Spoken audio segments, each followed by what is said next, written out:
Hi friends, ನಮಸ್ಕಾರ. Welcome back to my channel. ನಾನು ಪೂರ್ಣಿಮಾ. ಇವತ್ತೊಂದು ಬ್ಲಾಗ್ನ ನಿಮ್ಮ ಜೊತೆ ಶೇರ್ ಮಾಡ್ಕೊಳ್ತಾ ಇದ್ದೀನಿ. ಹಾಸನಲ್ಲಂತೂ ಬೆಳಗ್ಗೆ ಎಷ್ಟು ಮಂಜಿರುತ್ತೆ ನೋಡಿ, ರೋಡೇ ಕಾಣಿಸಲ್ಲ, ಆ ರೀತಿ ಇರುತ್ತೆ. ಬೆಳಗ್ಗೆ ಹಸ್ಬೆಂಡ್ ವಾಕ್ ಹೋಗಿದ್ದರು, ಅವಾಗ ವಿಡಿಯೋ ಮಾಡಿದರು. ಅದನ್ನು ಇವಾಗ ನಿಮ್ಮ ಜೊತೆ ಶೇರ್ ಮಾಡ್ಕೊಳ್ತಾ ಇದ್ದೀನಿ. ಹಾಗೆಯೇ ಸ್ವಲ್ಪ ಕೆಲಸ ಇತ್ತು ಅಂತ ಹೊರಗಡೆ ಹೋಗಿದ್ದೆ. ಅಲ್ಲೇ ಹತ್ತಿರದಲ್ಲೇ ರಾಯರ ಮಠ ಇತ್ತಲ್ವ, ಹಾಗೆ ಹೋಗಿ ರಾಯರ ದರ್ಶನ ಮಾಡ್ಕೊಂಬರೋಣ ಅಂತ ಹೋಗಿದ್ದೆ. ಇದು ಮಂಡೆಯ ವ್ಲಾಗ್. ಏನೋ ಸ್ವಲ್ಪ ಕೆಲಸಗಳಿತ್ತು, ಮುಗಿಸ್ಕೊಂಡು ಬರ್ತಾ ರಾಯರ ಮಠಕ್ಕೆ ಹೋಗಿದ್ದೆ. ಯಾವಾಗ ಟೈಮ್ ಸಿಗುತ್ತೋ ಆವಾಗ ರಾಯರ ಮಠಕ್ಕೆ ಹೋಗ್ಬಿಡ್ತೀನಿ. ಹೋದರೆ ಏನೋ ಒಂದು ಮನಸ್ಸಿಗೆ ನೆಮ್ಮದಿ ಆಗುತ್ತೆ. ರಾಯರ ದರ್ಶನ ಮಾಡಿದ್ರೆ ಏನೋ ಒಂಥರ ಸಮಾಧಾನ. ಗುರುವಾರ ಅಂತಲ್ಲ, ಯಾವಾಗಾದ್ರೂ ನಾವು ಹೋಗ್ತೀವಿ. ಈ ವ್ಲಾಗ್ನ ನೋಡೋಕ್ಕೂ ಮುಂಚೆ ಚಾನಲ್ನ ಹೊಸದಾಗಿ ನೋಡ್ತಾ ಇದ್ದರೆ ಸಬ್ಸ್ಕ್ರೈಬ್ ಮಾಡ್ಕೊಳ್ಳಿ. ಹಾಗೆ ಪಕ್ಕದಲ್ಲೇ ಇರುವಂಥ ಬೆಲೈಕನ್ ಮರಿದೆಲ್ಲ ಕ್ಲಿಕ್ ಮಾಡಿ. ಇದರಿಂದ ಹೊಸ ಹೊಸ ವೀಡಿಯೋಸ್ ಬಂದರೆ ನಿಮಗೆ ನೋಟಿಫಿಕೇಷನ್ ಬರ್ತಾನೆ ಇರುತ್ತೆ.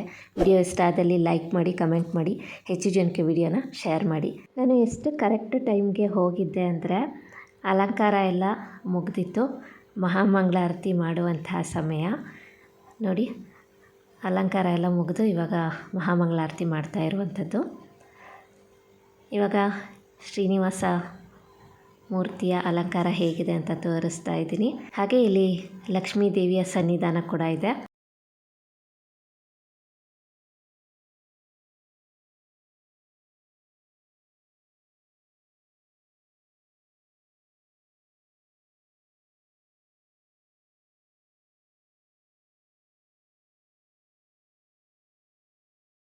ಬಹಳ ದಿನದಿಂದ ನಾನು ಏನೋ ಅಂದ್ಕೊಳ್ತಾ ಇದ್ದೆ, ಅದು ಕೂಡ ಮಠದಲ್ಲಿ ನೆರವೇರ್ತು ಅಂತಲೇ ಹೇಳ್ಬೋದು. ಅದು ಏನು ಅಂತ ನಾನು ತಿಳಿಸ್ತೀನಿ. ಮೊದಲಿಗೆ ಮಹಾಮಂಗಳಾರತಿನ ನೋಡ್ಕೊಂಬರೋಣ.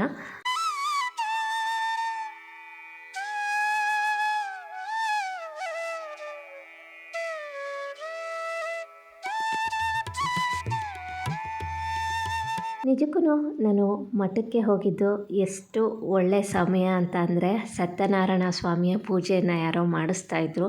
ನನಗಂತೂ ತುಂಬಾ ಖುಷಿಯಾಯಿತು. ತುಂಬ ದಿನದಿಂದ ಅಂದ್ಕೊಳ್ತಾ ಇದ್ದೆ ಸತ್ಯನಾರಾಯಣ ಸ್ವಾಮಿಯ ಪೂಜೆಯನ್ನು ನೋಡಬೇಕು ಅಂತ. ಹುಣ್ಣಿಮೆಗೂ ನನಗೆ ಹೋಗೋಕ್ಕೆ ಆಗ್ತಾ ಇದ್ದಿಲ್ಲ. ಇವತ್ತು ಬಂದೆ, ಸತ್ಯನಾರಾಯಣ ಸ್ವಾಮಿಯ ಪೂಜೆಯನ್ನು ನೋಡಿ ತುಂಬಾ ಖುಷಿಯಾಯಿತು. ಹಾಗೆ ಪ್ರಸಾದ ಕೂಡ ಸಿಕ್ತು. ಇವಾಗ ಪೂಜೆ ಎಲ್ಲ ಮುಗಿದಿದೆ, ಪ್ರಸಾದ ತಗೊಂಡು ಮನೆಗೆ ಕೂಡ ಬಂದೆ. ಒಂದು ವ್ಲಾಗಲ್ಲಿ ನಮ್ಮ ಬಾಡಿಗೆ ಮನೆ ಹೇಗಿದೆ ಅಂತ ತೋರಿಸಿದ್ದೆ. ಇವಾಗ ಇನ್ನೊಂದು ಬಾಡಿಗೆ ಮನೆ ಹೇಗಿದೆ ಅಂತ ತೋರಿಸ್ತಾ ಇದ್ದೀನಿ. ಪೇಂಟ್ ಕೂಡ ಮಾಡಿಸ್ತಾ ಇದ್ದದ್ದು, ಆವಾಗ ವಿಡಿಯೋ ಮಾಡಿದ್ದೆ.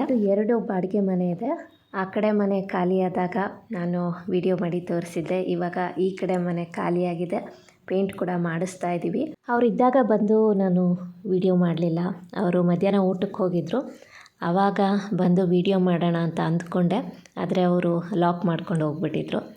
ಹಾಗಾಗಿ ಸುಮ್ಮನೆ ಹಾಗೆ ಕಿಟಕಿಯಿಂದನೇ ನಾನು ವಿಡಿಯೋ ಮಾಡ್ಕೊಂಡಿದ್ದೆ. ನಮ್ಮ ಮನೆಯವ್ರು ಬೇರೆ ಕೆಲಸಕ್ಕೆ ಹೋಗಿದ್ದರು. ಆವಾಗ ಅವರು ಕೂಡ ಕೇಳ್ತಾಯಿದ್ರು ಎಷ್ಟಾಗಿದೆ ಕೆಲಸ ಅಂತ. ಹಾಗಾಗಿ ಅವರಿಗೆ ತೋರ್ಸೋಕ್ಕೆ ಅಂತಲೇ ನಾನು ಕೆಲವೊಂದಷ್ಟು ಫೋಟೋಸು ಮತ್ತು ವೀಡಿಯೋಸ್ ಮಾಡ್ಕೊಂಡಿದ್ದೆ. ಅದನ್ನೇ ಇವಾಗ ಈ ವ್ಲಾಗಲ್ಲಿ ಕೂಡ ಶೇರ್ ಮಾಡ್ಕೊಳ್ತಾ ಇರುವಂಥದ್ದು. ಪೇಂಟ್ ಎಲ್ಲ ಆದಮೇಲಂತೂ ತುಂಬಾ ಚೆನ್ನಾಗಿ ಕಾಣಿಸ್ತಾ ಇತ್ತು. ಹಾಗೆಯೇ ಈ ಮನೆಗೆ ಕೂಡ ಬರೋಕ್ಕೆ ಅಡ್ವಾನ್ಸ್ ಕೂಡ ಕೊಟ್ಟಿದ್ದಾರೆ. ಇವಾಗ ನೆಕ್ಸ್ಟ್ ಡೇ ಬಂದು ನಾನು ವಿಡಿಯೋ ಮಾಡ್ತಾ ಇರುವಂಥದ್ದು. ಪೇಂಟ್ ಯಾವ ರೀತಿ ಆಗಿದೆ, ಹಾಗೆ ಈ ಮನೆ ಹೇಗಿದೆ ಅಂತ ಇವಾಗ ನಾನು ನಿಮಗೆ ತೋರಿಸ್ತೀನಿ. ಈ ಮನೆಯೂ ಅಷ್ಟೇ 1 BHK. ಈ ಮನೆಯ ಒಂದು ಹಾಲ್ ಏನಿದೆ ತುಂಬ ದೊಡ್ಡದಾಗಿದೆ ಅಂತಲೇ ಹೇಳ್ಬೋದು. ಆ ಮನೆಗೆ ಕಂಪೇರ್ ಮಾಡಿದ್ರೆ ಈ ಮನೆ ಹಾಲು ತುಂಬ ದೊಡ್ಡದಾಗಿದೆ.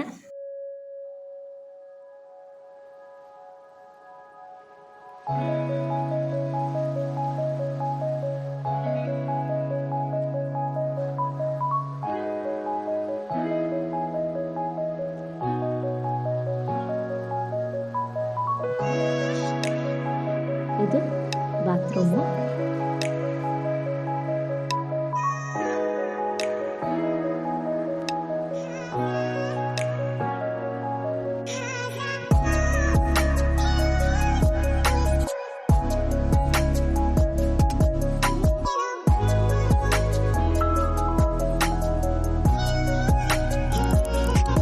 ನೋಡಿ ಅಲ್ಲಿ ಕಾಣಿಸ್ತಿದೆಯಲ್ಲ, ಅದು ಕಿಚನ್ನು.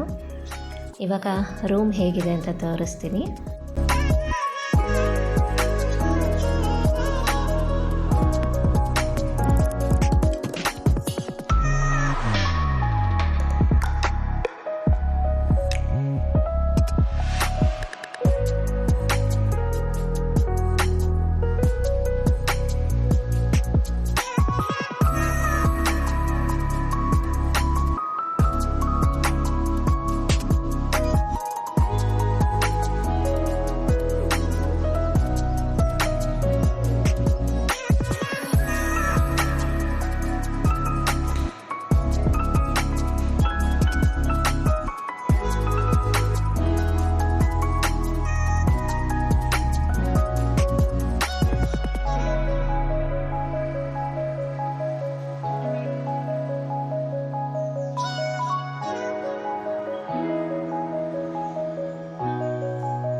ದೇವ್ರ ಮನೆ ಹೇಗಿದೆ ಅಂತ ತೋರಿಸ್ತಾ ಇದ್ದೀನಿ.